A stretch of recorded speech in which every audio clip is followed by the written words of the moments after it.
The Elridge Christmas looked like a money brochure. A tall tree, plated courses, and my family's belief they knew best. I stayed in my corner, plain sweater, old jeans, while my sister Sabrina flaunted a Mercedes and her husband Victor bragged about a strategic acquisition. Maya, my mother Elaine, called without getting up. More Bordeaux, not California stuff. Of course, Mom. I went to the kitchen. Still the dutiful daughter, Sabrina breathed as I passed. I poured. Outside, Dad's Bentley beside Sabrina's Mercedes and Victor's Porsche. A 10-year-old Civic waited on the street. Maya, my father, Charles, boomed. Join us, we have news. I handed Mom her glass and sat. Charles faced the room like a board. We made an executive decision about your property. Cold settled. My property? The Spring Valley house, Mom said. You never use it. It isn't empty, I said. You're never in town, Sabrina cut in, always traveling for work. We sold it, Dad announced. 2.8 cash, quick close. You sold my house? Don't be dramatic, Mom said. You added us as co-owners. We handled everything and took a 20% finder's fee. My phone buzzed. A coded banner slid across. Urgent. Unauthorized disposition.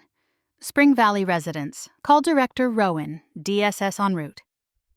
Excuse me, I said, stepping into the guest bath. Rowan answered on the first ring. Maya, the system flagged the sale. That address is your diplomatic residence. It cannot be sold. I know who sold it, I said. My family. The sale is void. Agents are already rolling. Say nothing and prepare to brief. I steadied my pulse, returned to the room. It isn't real estate, I said. It's diplomatic property. Agents are on their way. The doorbell cut through the carols.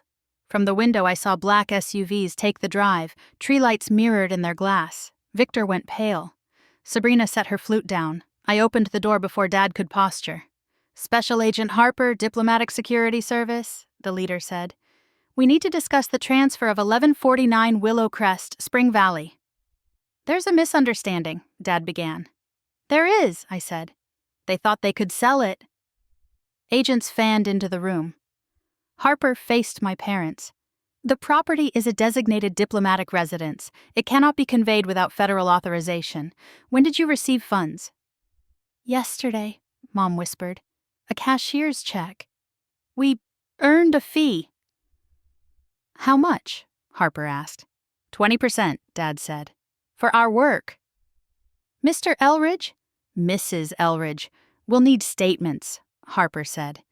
You have the right to counsel. The buyer will be notified the transaction is void. Victor cleared his throat. I advised on the structure, as a courtesy. Then we'll speak with you as well, Mr. Chin, Harper said. Sabrina looked at me. Maya, fix this. I can't interfere, I said.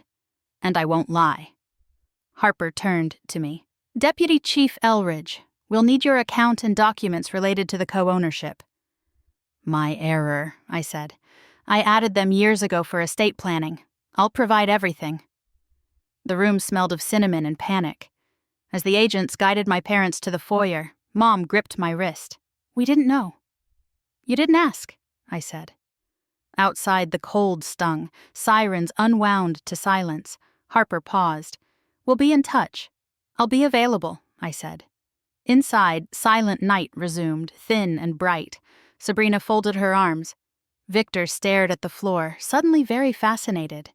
By morning, my statement was filed, clean and factual. DSS voided the sale, froze the funds, and opened interviews. I flew to Vienna and slid back into work. Trade cables, refugee corridor. The Elridges became a case number. 3 weeks later, the findings arrived. My parents had to return the fee, accept fines and probation. The buyer faced sanctions. The property reverted to my sole title, co-owners removed. Sabrina texted please. I let them pass. Spring turned to summer. I tended what I could control. Language drills at dawn, staff all hands at noon, chess with the security chief at dusk. The quiet added up.